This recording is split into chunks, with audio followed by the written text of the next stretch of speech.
Hello, all, and welcome back to a new episode of Movies and Us, a weekly gathering place filled with conversations about movies, stories, and connection. My name is Jennifer Hahn. And I'm Sarah Callan. And today we are going to be reviewing the much anticipated film, One Battle After Another. So, Sarah, do you want to kick us off with an IMDb summary for this film? Sure. When their evil enemy resurfaces after 16 years, a group of ex-revolutionaries reunite to rescue one of their own's daughter. All right. Okay. So this has been such a hyped film, I will say. I remember when critics started watching it, they absolutely raving about it. So this was hyped up with a lot of expectation, I think, and I'm curious to hear where this lands for us. But let's start off with our one sentence summaries. Sarah, what is yours for One Battle After Another? Mine is, no matter where you go, you can't escape the bureaucracy. Yep. It is everywhere. It is everywhere. My one sentence summary is, no adventures on Christmas is worth protesting for today and every day. Yes. Good. I like it. Okay, well, let's dive in. We will not spoil this movie quite yet. It's, I think, worth one going in with a fresh blank slate with. So we will include kind of a high level review at the beginning here, and then we'll spoil alert and then fully dive in. So, Sarah, I'm curious, given all of the hype for One Battle After Another, how does this film land with you? Yeah, this movie rocks. I had so much fun with this. It's one that as soon as it was over, I was like, man, can I fit it in my schedule to watch this again before we review it? Like, I was ready. I was like, just inject this into my veins. I'm ready to go. I do think, I've seen a lot of people online being like, oh my gosh, it's like the best movie of the year, or it's like the movie of the decade, and all of this stuff. And I'm like, guys, just like calm down, Yeah. just chill. It's a great movie. I had so much fun in it. But like, I don't even know that I would argue it's the best movie of the year. It's in the top, but Yeah. There's another yeah, one that's best movie of the year, okay? exactly. Yeah, don't be Yeah. talking trash about Sinners. But I still had so much fun with this. Like, this is such a good time. I loved seeing this side of PTA because I feel like we've Yeah. seen a lot of his other films, and I love the joke that I saw online that there's more action in this film than all of his other films combined. Yeah. And yeah, this is just an adrenaline rush. It's so much fun. Like, I had a blast. I can't wait to watch this again. But what about you? How did this live up to the hype? Or did it live up to the hype? Yeah, it definitely lived up to the hype. I think for me, a big part of it living up to its hype is that it covers some really difficult subject matter, but does it in a way that's incredibly approachable, accessible, palatable, while still allowing us to engage with the subject matter, not overglossing the emotions and the stakes of those parts about our country and our nation and humanity. It covers a lot of the division and the rifts in our political landscape right now. It covers things like immigration and people groups that have been displaced and family dynamics. Like, it covers so much meat while still managing to have a really good time. And I think I will always pay attention to a film that's able to straddle that very delicate balance as well as One Battle After Another does. I was thinking about the film Eddington a lot while watching this movie, and I think this film is fascinating to put into conversation with Eddington, which is another film that is covering in a different lens with different flavors, but this idea around radicalism and the divisions and the ways that we buy into ideology that allows us to fight for what we believe in, but then also creates a lot of toxicity in our country and our nation. And Eddington is like the painful, difficult, frustrating, like younger cousin of Young Battle of Another. I know a lot of people love that movie. I personally feel like it leans so heavily into the melodrama without having more to say. And I would my argument is that One Battle After Another has a lot more to say and has done it in a way that is able to be engaged with the populace. And I think that's an important part of entertainment and getting your message across, is allowing it to be tonally striking these right balances so that we want to lean in instead of lean away from the movie. And those were the two experiences I had with Eddington, wanting to lean away, One Battle After Another, just wanting to lean into this world and caring deeply about the characters that are inhabiting the society that exists in this world. Yeah, I had a similar thought, but with a different movie. I was thinking Ooh. about Mickey 17, and Oh, I yeah. remember when we reviewed that with Alexis. Shout out to Alexis Gentry, she's She's amazing. Go follow amazing. her, Yeah. Trashwire, on all the places. Yes. But when we reviewed Mickey 17, I remember us feeling like, it's too on the nose, like, this feels like the wrong time for this movie, like, we felt after Mm, watching it just kind of fatigued and exhausted from it, um, yeah. because of how it handles, shining a light on where we find ourselves today. And I didn't feel that way after One Battle After Another. Like I was ready to go. I was like, yes, I Mm, will watch this movie again. I will run through a brick wall. Like I'm ready to go. yeah. I am hyped.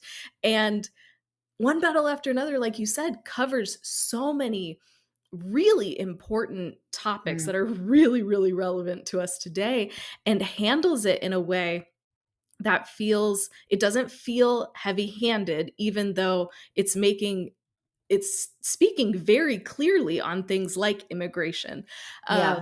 But it doesn't feel heavy handed. It doesn't feel out of place. It doesn't feel forced. It feels so naturally woven into the plot and enhances the plot in really specific ways that I think helps helps us as viewers go through this. Like Mhm. we go through a lot in One Battle After Another, but the way that it's handled is just fantastic. And it makes you feel energized and excited while creating empathy for these characters and investment into this plot. Whereas I feel like a movie like Mickey 17, Eddington, I know people like both of those movies, but neither one of those like worked as well for either of us as One Yep. Battle After Another did. Yeah. And oh gosh, to create a piece of IP that's covering like the divisions of the nation at the moment, I don't recommend it to most folks, you know? Like there's so many things that are so hypersensitive about the rift and the ideologies from both sides. And, Civil War is another film as of late for Alex Garland that also attempts to showcase and have something to say about the state of the country right now in the world. And there's just it's like a minefield of things that can go wrong, people to piss off, representations that are inaccurate or exaggerated. And I don't know. I feel like One Battle After Another does a really good job humanizing everybody in this world, which I was also kind of impressed by. It's easy. There's some characters, the Christmas Adventures Club, that are obviously played to be larger than life, and but I think what's interesting about the way that they're portrayed in this film is that they are huge personalities, and yet like the ideology is not that far off from some of the ideology of some of those people groups. And so it's playing with this idea of, this feels over the top, this feels larger than life, and yet is it really, and it's inviting us to engage in that way. And so the sensitivity with which I think One Battle After Another is able to tow and navigate these really heavy laden topic areas with such sensitivity and such gracefulness is truly like kind of an impossible task. And I don't know how it manages to accomplish that, but it does. And it still allows the humanity of every character to shine through. I would argue even Sean Penn's character, who is an absolute monster in this film, and yet there's a strand of empathy we have for him, looking and seeking for some twisted sense of purpose in all of the wrong places. And we understand him more than we would like to, you know? And that's horrifying too. And that's also the one battle after another's invitation to us, which is terrifying. And I think that's part of the magic of this film as well, is it is bringing a human first lens to a very humanity stripped topical area. And I don't know how it does that. Yeah, yeah, I think Sean Penn's character especially is so fascinating because in a lot of ways he's a caricature of, the Far right, yeah. villainous general evil dude. Um and at the same time, there is that humanity piece of him as well. And I think it's obviously in the script, but I think that's also in Sean Penn's performance too. At Yes. moments, there's this like vulnerability to him where I was like, oh, this is making me uncomfortable. I felt more comfortable in those moments when he's being an absolute monster rather Yeah. than the moments that he's being vulnerable and there's like a tenderness to him. I was like, oh, I don't like this. Go back to Yeah. scary. And at the same time, I think that the film at times makes fun of him too. And I think that Yes. that's an important piece of it too. Yes. You know, I, Essential. I think that Sean Penn, like, he deserves lots of nominations for this role, but for his walk, like, that deserves a nomination alone. Just pile on top everything else he does in this film. Like, he is so good in this. And so, like, that's really funny. Some of the things that he does, his mannerisms are kind of quirky and weird. But another thing that I loved that the film does throughout is the way that he's shot. He often looks really small, and I think that Mm, that's an important filmmaking piece as well, that a lot of, and Sean Penn is not a tall guy, he's only 5'8", but a lot of times in films they seek to make, the guys look bigger and look taller and, like, especially a villain, like, menacing and big and intimidating, and yet this film does the opposite, and I think that that's another important component of this villain and how we're supposed to view him, as because he is small and, like, mhm. his desires and the way that he's going about it, like, it's all rooted in this weird, twisted, gross insecurity and all of that. Like, Yeah. I love how he is a terrifying character. He is a caricature in a lot of ways, but he's also so much more than that. And everything kind of comes together to make him more complex, which makes this a better film, I think. Yes. Yeah. And I think it's also important in the fabric of the film. Actually, I'm gonna give a spoiler alert first. If you haven't seen One Battle and After, let's dive fully in. Lots happens in this movie. But I think it's important in the fabric of the film for Sean Penn to be. I don't want to say a sympathetic character, but he's a human character. Uh, But the people he is engaging with, the film is also rightfully allowing them to be truly uh, toxic and drunk with their ideology and fully evil in their ideology. And I think that is an important distinction as well, because we see almost this very human character who does a lot of bad things at the end of the film, but he's wanting to become what they are. And we see him evolve and desired for that by the end of the film and become that. But I think that distinction is also important for the film to not humanize the other folks, because no thank you, and I think that's a significant part of, again, this film knowing who to allow us to have those moments of empathy for, seeing the humanity in them, and yet they are surrounded by and desire to become the people that are truly power hungry and pushing forward toxic ideology. And those folks, not humanized at all, And I think that's an important distinction to make too for the film. And then provides such a great contrast between, our heroes that we're following, Bob and Yes. Willa and their whole crew as well. Like, we we already know that, Yeah. Bob, Willa, all of them, they're the good guys. They're the ones that we're rooting for. And then you see that contrast so starkly, and it just makes you empathize with them even more because they're in this impossible situation. And Yeah. through, I mean, yes, they blew up some stuff a long time ago, but they're not even being chased because of that. Like it's so much more insidious and evil than that, and then that just gets us even more on Bob and Willa's side. Yeah, I think one of the things that I found really smart in the way that the characters are written, our protagonists, is how much Leo's character, Bob, is incredibly incompetent for most of the film. It's kind of the Indiana Jones effect. Like he's just trying to do his best and he makes mistakes and he's flailing in every situation, unprepared, but so earnestly trying to do the right thing.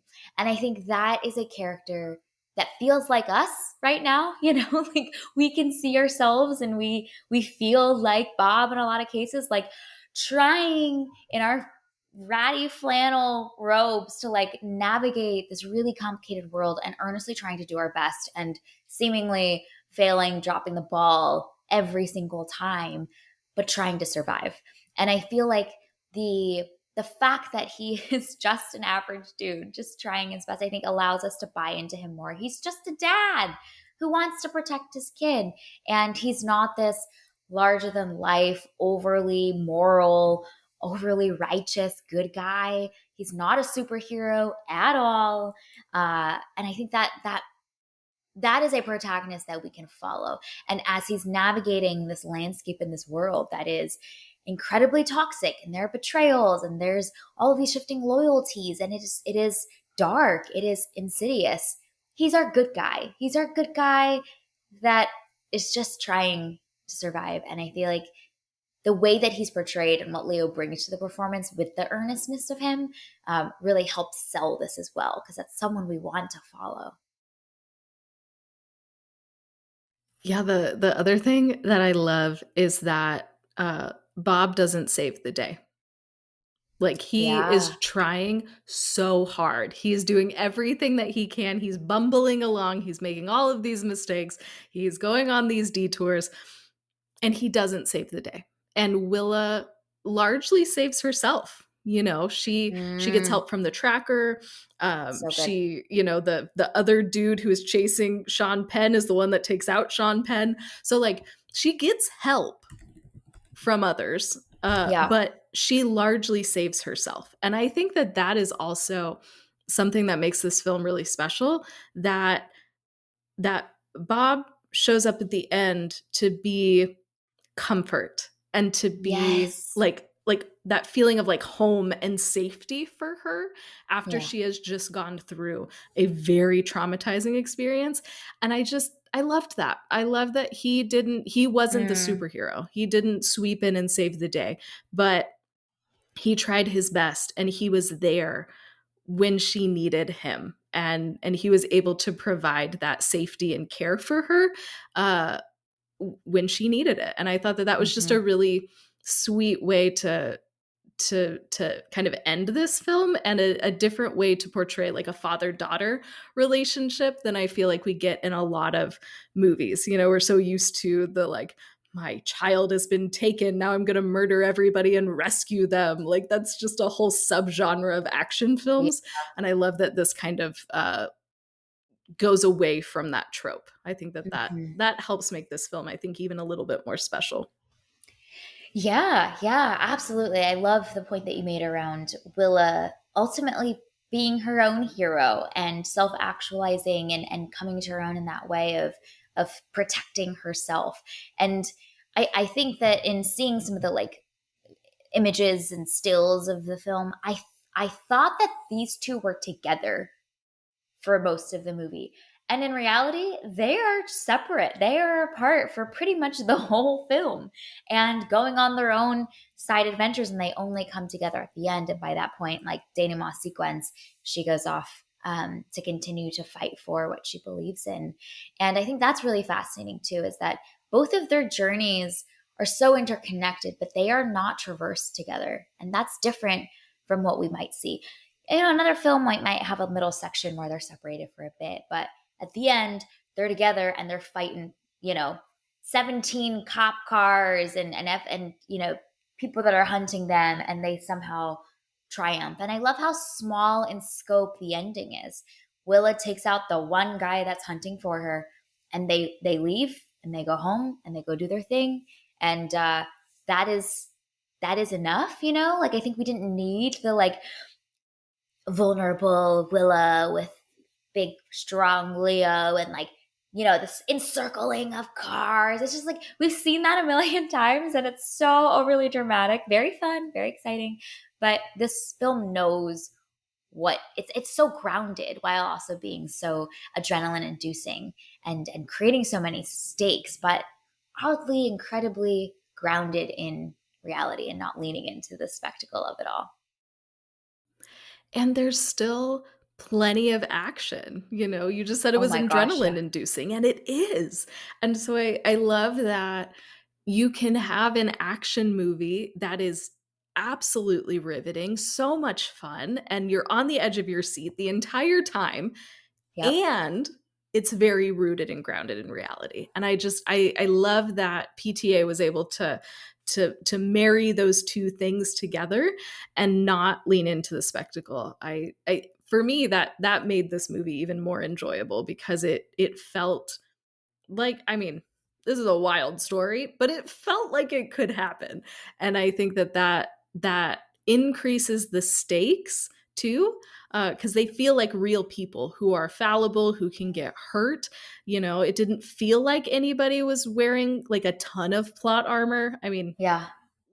Bob goes through some stuff that should have caused more injuries than he appears to have. But even then, I was like, he's not entirely safe. Willa's not entirely safe. So I love that it was a little bit more grounded, which made me a little bit more nervous for some of our main characters. Yeah, and even by the end of the film, they are still unsafe. Nothing about their existence has really like changed and shifted significantly, other than like one foe. But the state of the world is still the state of the world, which I think is oddly comforting in a weird way to see that they their ability to have that much influence and agency and fundamentally save the world doesn't happen in this film, not in the span of these 2 hours, 3 hours. And that's important. And yet I was surprised by how hopeful the ending is, um Willa's choice to go off and fight for what she believes in, and that being kind of her way of continuing to honor her mother's legacy and all of that, it's like very beautiful, but it's also like very um hopeful in this day and age. Like, fundamentally this film is saying this world is worth fighting for. Like, do not give up, and it will cost you, but it is worth fighting for. So it reminded me a lot of the ending of Seven. And my hot take that Seven is a very hopeful movie, because Morgan Freeman's character Somerset still believes, despite everything he's seen, he still believes that the world is worth fighting for. And that is incredibly hopeful in this day and age where hopelessness is the running rampant. Like, this film is saying there are still people that care, and it is worth it, and it will still be worth it. So I think, well, I don't know. I feel like I needed that a little bit. It's like, okay, yeah, we can do this. There are people that care. And not that it will come without, obviously, all of the costs and the dangers and the threats that we see unfold in one battle after another, but it is worth fighting for. So I think I was shocked at that, because we see so much jaded, cynical content out there these days. And I love that this film shows so many ways that people are fighting and fighting for what they believe in. Obviously it starts with the revolutionaries and all of that and their tactics, but then you see Sensei and his Latino Underground Railroad situation that he has going on there. You see the way that the community is banding together. You see the nuns and what they're doing. So I love that it's not just like Bob and Willa and their story, but it's showing us so many different people who do believe that there is something worth fighting for and do have identified their role in this fight and Yeah. are approaching it their way. So even when Willa goes off at the end, she's not doing what her mom did, but she is engaging in this fight, but in her way and with her skill sets and what she feels Yeah. passionate about. So I love that too. It's like this hopeful ending, like you said, but it's also this invitation of you get involved in a way that works for you and helps your community and is what you're passionate about, because there's lots of different ways that you can, share this hope and fight for what you believe in. It doesn't have to look like this, but you can still get involved. And so I love that throughout the movie we see everybody else doing their part, and that's just, I don't know, it gives you all the warm and fuzzies in an action movie, which is interesting. In an action uh, comedy movie about division in America, like that's that's really impressive about fighting division, fighting evil in a world that is so far gone and held in the throngs of the powers that be that are so insidious. And yet this film is like, but we'll keep going, one battle after another. Truly, it is still worth fighting for. So yeah, it's quite impressive. Um, One of the things that I found so well done, I was absolutely captivated by it in this film, and I think this film doesn't work the same way without this, is the score. Oh my goodness. It is so good. Like, it is this strange balance of being, in many moments, incredibly anxiety inducing and also kind of whimsical. What?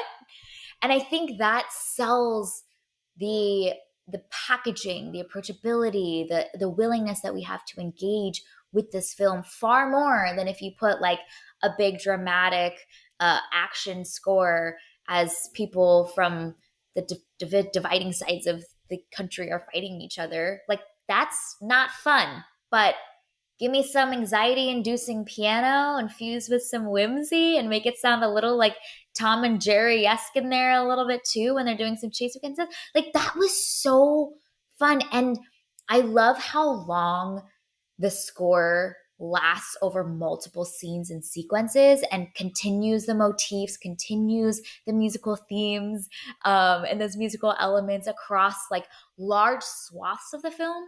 And I found that to be so captivating, and I think really carries this film so much is that score. Oh my gosh. I think it sells this movie in every way and casts all of the right tonal beats that this film needs to land what it wants to do, both in its entertainment side and all the fun, the comedy bits, but also the meat as well. Like, this is anxiety inducing. This world is exhausting and they're on the run, but it's kind of a little silly sometimes too, and we're going to lean into that.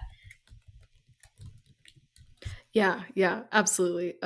Johnny Greenwood is a freaking genius. Dude, Like, which we already knew. Like, he's so incredible. Like, his past scores are just phenomenal. Like, he also did Phantom Thread, which I love that yep. score so much. But he's done so many just memorable, iconic scores. Um, but yeah, I think his score is particularly impressive because of what you just said. Like, the film is trying to strike so many different tones. It's comedy, it's action, it has these heartfelt moments. Like, this film is doing a lot. There's a lot of different tones that we go throughout the film. And the score complements that. And that's very hard to do. And sometimes it's all at the same time that you're Yeah. feeling all of these different things. And the score is helping us feel all of those things. And there were so many times, like, I Yeah. laughed a lot in this film. I was having so much fun watching this film. And I feel like a lot of the times the score was part of it because I was hearing something and I was seeing something and I was going, wait a second, these don't match. but intentionally. And Yeah. then it became funny and a fun time and like brought this like joy to this moment that really probably shouldn't be like joyful or like spritzy.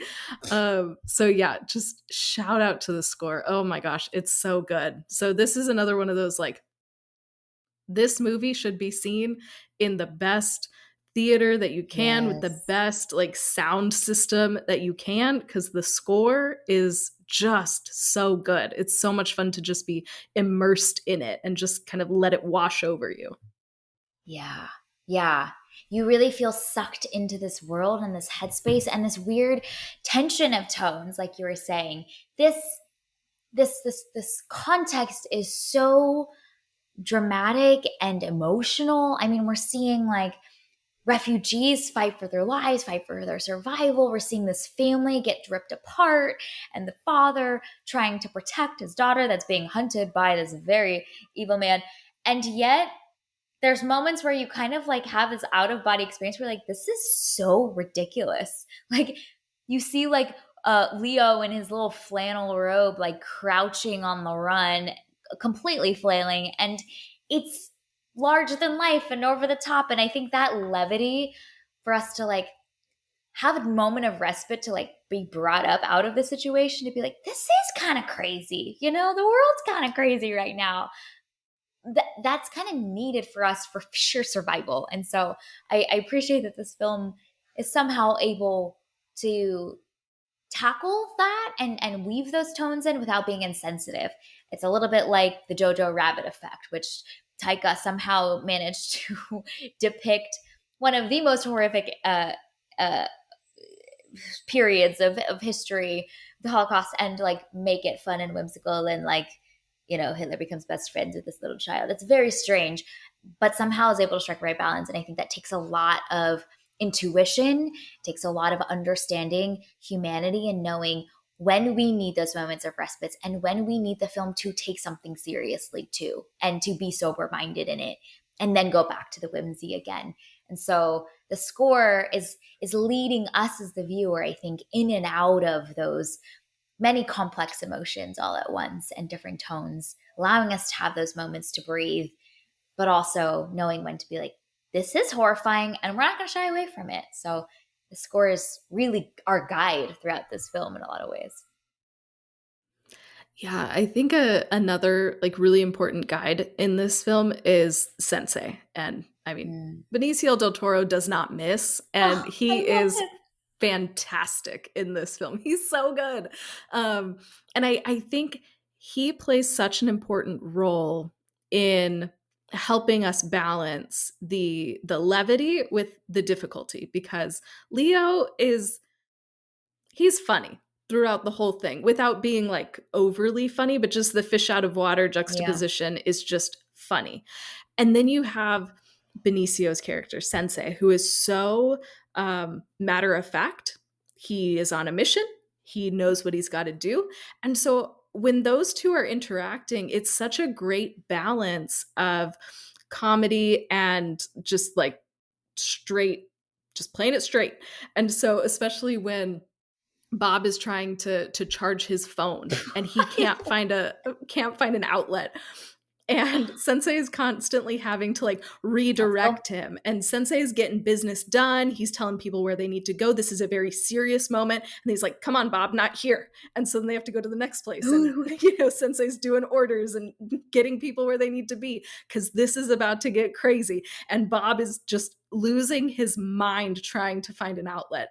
And so I loved those moments because it depicts perfectly what you were just saying, this tension, this very real threat and danger that is coming, that's also attached to very real things that are happening in our world right now.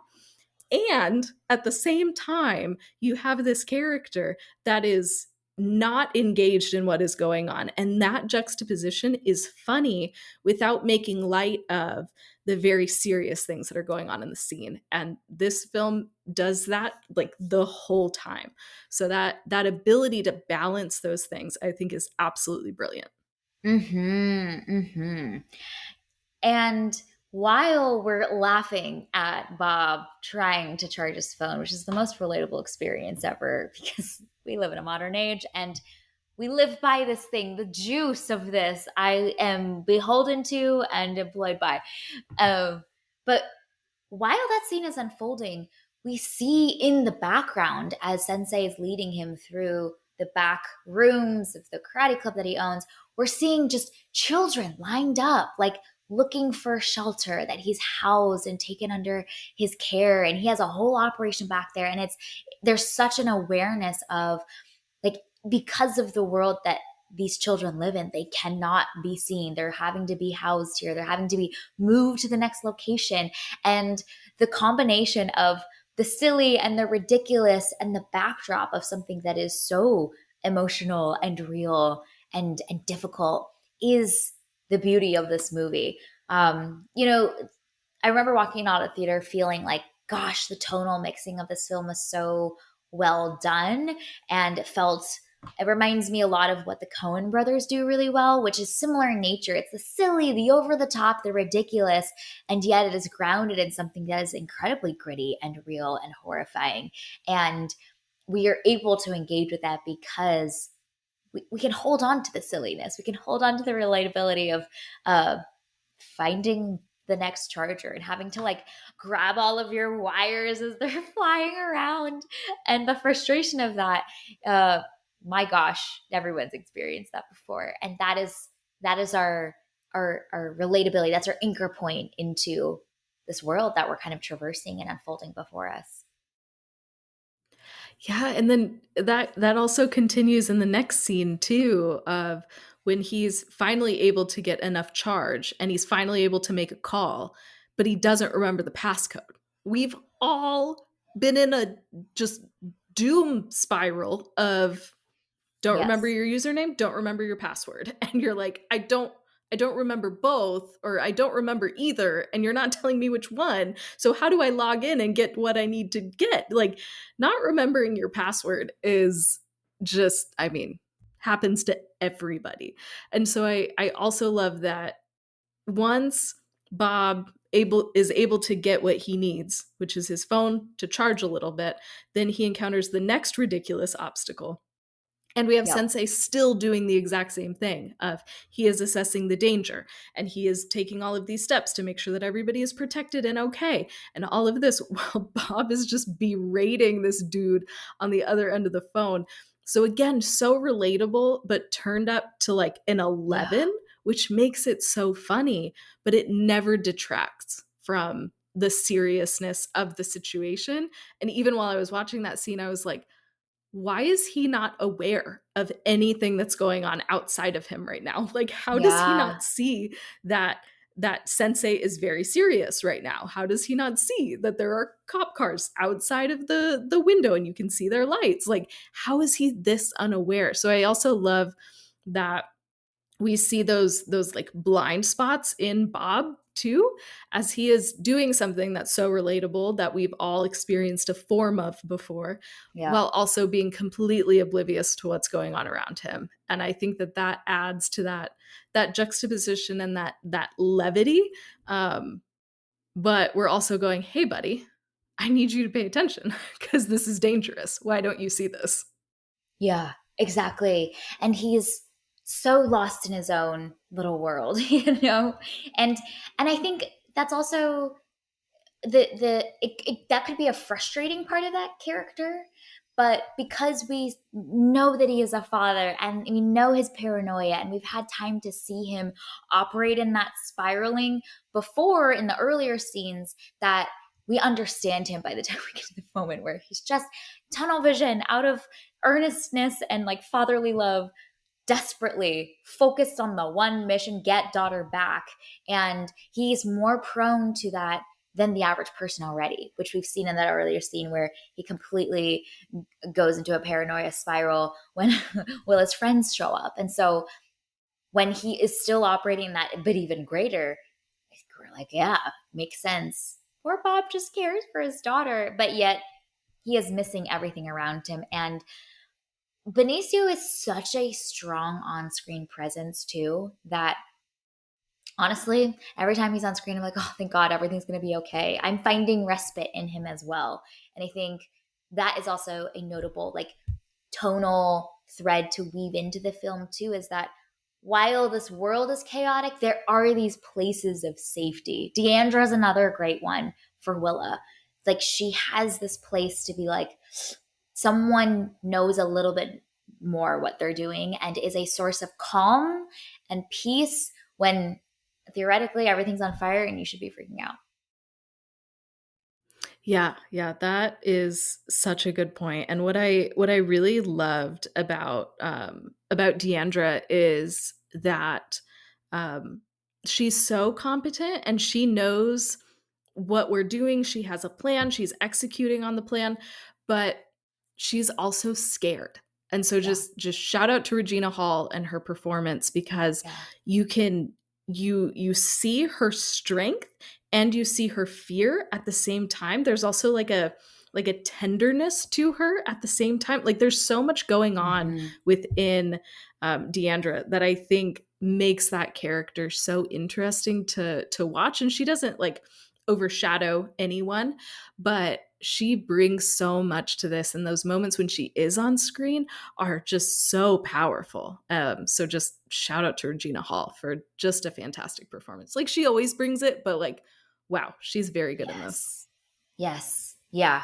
She's she's able to once again mix those emotions together of trying to instill confidence, being incredibly competent, but also the realness of like, if you're too calm in this world, in this situation, I don't trust you either. You know, you're clearly not seeing something right. And it disconnects us from the humanity of that character if she can express and show a little bit more of that. Yeah, so good. So good. Yeah, Other, oh, yeah, sorry. go ahead. No, I was just gonna say this, that helps make it more real too. So like what we were talking Yes. about this feeling very grounded, very real. So even our competent characters who know what they're doing, they also experience fear and are, I mean, that moment when she knows that somebody is in the room and she gets Willa to be quiet and then she goes and investigates. Like there's so much tension there because she feels like a real person. She also is not a superhero, even though she's very competent. And so I think that realism and that grounding helps make those moments even more tense. Or when she's being interrogated, it's Mm, terrifying to watch because yeah. she is a human, and how is she Yeah. going to respond when she is being threatened like this, and we don't know because she's not a superhero. So I Yeah. think that grounding, like we already talked about, just makes it everything even more tense. Mm-hmm. Mm-hmm. Yeah. Yeah. Totally agree. Other big things that we wanted to mention and talk about with one battle after another. Yeah, I also just I want to give a shout out to Tiana Taylor. I thought that I mean, she's always great. This cast is just so stacked. Like, holy Yeah. cow, everybody is amazing. But I thought that Tiana Taylor was going to be in this film more than she is.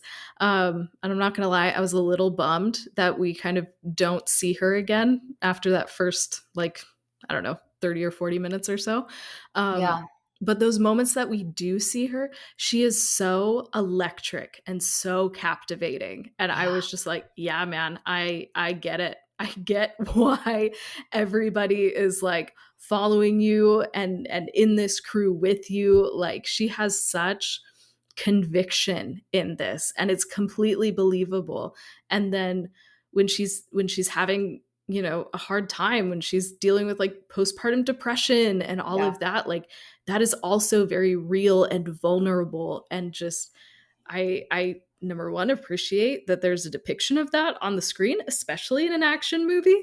Mm-hmm. But man, she gives such a great performance in all of those little places. Like she's not in the film very much, but wow, she makes such an impact.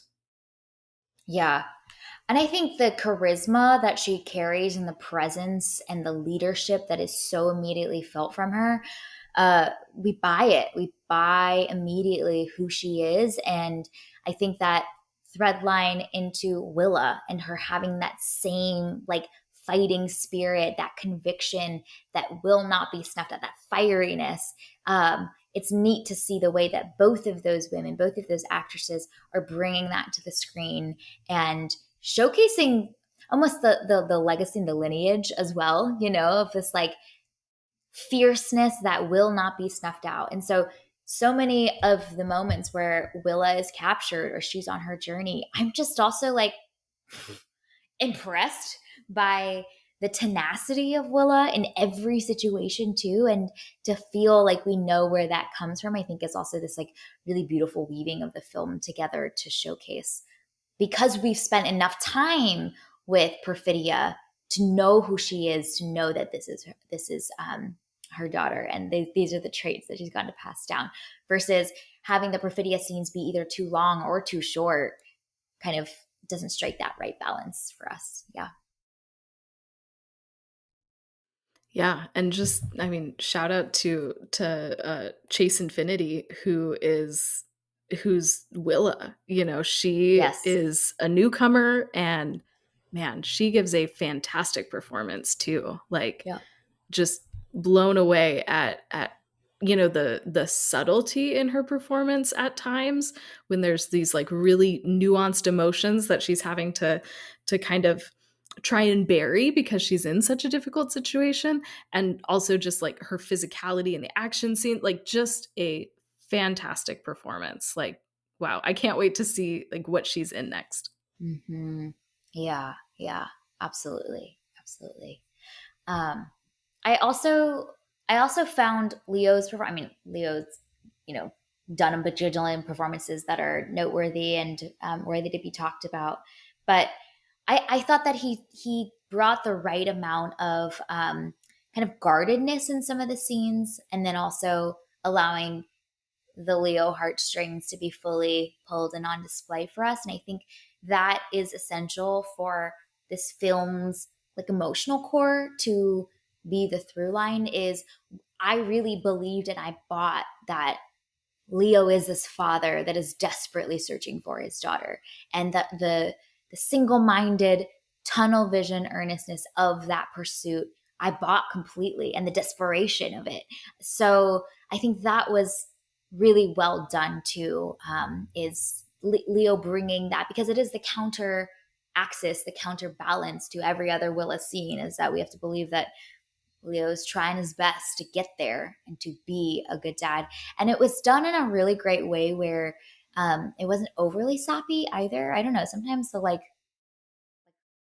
righteous, morally good father stuff just can be a little bit thin and be a little bit vanilla, because we love to see good dads on TV. You know, like we love that. It pulls on every heartstring. And I like that he leaned into it in the right amount, while not overdoing it to the point where it gets really sappy and cheesy and all that stuff. So, you know, it's partially Leo's performance. I think it's partially the writing too. When they're reunited at the end after the car crash, they don't say much. There's not this heartfelt, tearful speech from either of them.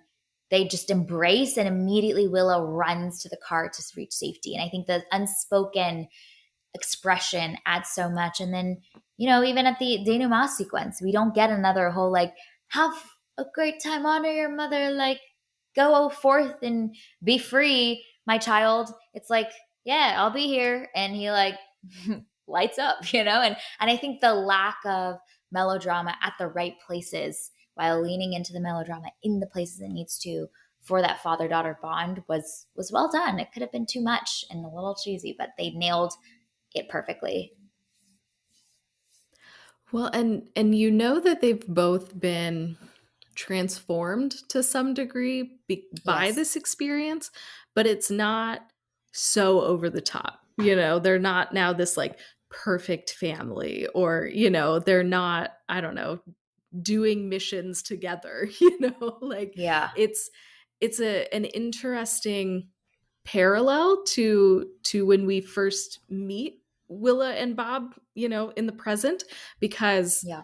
he's smoking and she is about to leave and go with her friends, and then in the end he is again smoking and Yeah. she is about to go and take part in this cause. So it's an interesting parallel, but it's a little bit different than it was before. So you feel enough of that like sense of accomplishment and that sense of satisfaction without it feeling too over the top to be unbelievable. And so it's that really good balance that even the ending strikes, which the whole film has just managed to balance so many things that shouldn't work together but do in this film.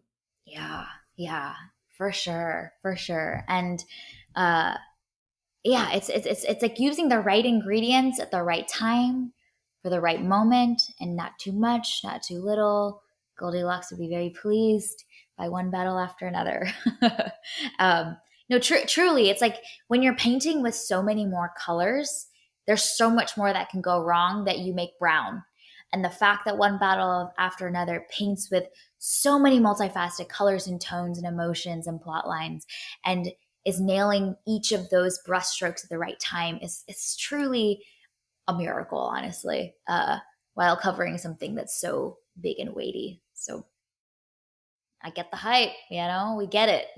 Mhm. No, this is an excellent film. Like, it's one that I've been I've been telling to people. I've been trying to evangelize, like, normal people that aren't, like, film people. I've been trying to be like, "No, go see One Battle After Another. It's really good." Yeah, So, this is just such a bright spot this year. There's been a lot of, like, mediocre movies that we've watched so far in 2025. This is one of the few bright spots that we've had. So, yeah. way to go, PTA and team. We knew you could do it. Mm-hmm. Mm-hmm. And I mean, I've just been thinking about too, and we talk a lot about on the pod and not on the pod, just the accessibility of this for people that are not looking to be traumatized by going to the movie theater and pay money for it. Like I think the ease with which we can recommend and know that people will go and have a great time while also engage with some important subject matter and have meat that is igniting and stimulating their minds and their thoughts in really interesting ways is a really great thing to be able to do, to say, go watch this movie and I don't need to apologize in advance.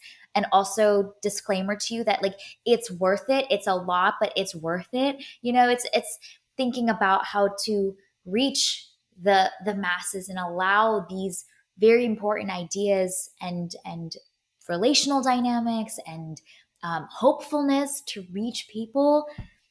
This is a strategically done marketing and positioning of genre and genre mixing in one battle after another that I think hopefully will help this film multiply and grow and soar in the coming months as people are willing to engage with it more than they would with an Eddington or a Civil War. Like I wouldn't confidently recommend that film to just anyone.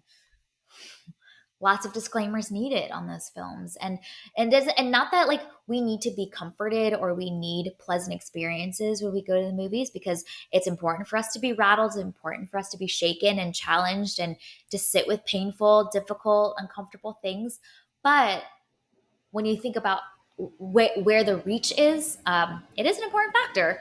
Just this reality. I think we have enough things that are rattling our cages these days that to have a film be able to strike that balance is quite impressive and valuable. And it's one of those examples that like you can have a meaty, emotional, important story with a lot to say that's relevant to our world and Yeah. it'd be a really really fun time to watch. And so I love it when we find those movies that manage to do both of those things because that's hard to do. it's Hmm. it's easy to make a fun film, it's easy to make a meaty film. Sometimes it's hard to make those two things coincide, and especially like you were saying, one that crosses genres like this does. Like that is Yeah. hard, that takes so much skill. um and and that's what we have with One Battle After Hmm. Another. So I'm very curious to see how this performs. I don't think that like PTA is not a household name for a lot of Yeah. people. A lot of his movies have not made money, and so I'm very curious to see like this is probably his most like commercially accessible film. So I'm just curious to see how it does, and what this could potentially mean for, what he might do next, because he he always produces things that are thought provoking and really like well created. Yeah. Some I think land better than the others, but they will all make you think about something. And Yep. so I'm just curious to see if this is like commercially and financially successful, what this means for what his next movie could look like. What does his next budget look like? Yep. It's just I'm curious to see. And we will be here to find out. Yeah. Yes. So we are fans of one battle after another. We can confidently say it is worth the hype, which sometimes movies are not, but this one was. So this was our review and discussion of one battle after another. You can find available out in theaters. And like we've mentioned this episode, this is one that you definitely will want to go to the theater to experience. It is so immersive. The score is incredible. The sound effects are huge and big and important to really experience this world. So, thank you for listening to today's episode of Movies and Us. Our name sums it up. We're all about movies and the powerful ways we can connect with each other and the world around us. This podcast is about all of us and our shared stories, so everyone is welcome here, and we're so glad you spent time with us today. You can subscribe to this podcast on Spotify, Apple Podcasts, or wherever you tune to your favorite shows. Drop us a rating and review, letting us know your thoughts about one battle after another. Does it live up the hype for you? You can connect with us on Instagram, Threads, and Blue Sky at Movies and Us Pod, or email us at moviesanduspod@gmail.com. Check out our website, andusmedia.co, for the latest on Movies and Us and our other podcast, TV and Us. We will be back next week to discuss the film Anemone. We hope you have an amazing week, and we'll talk again with y'all very soon.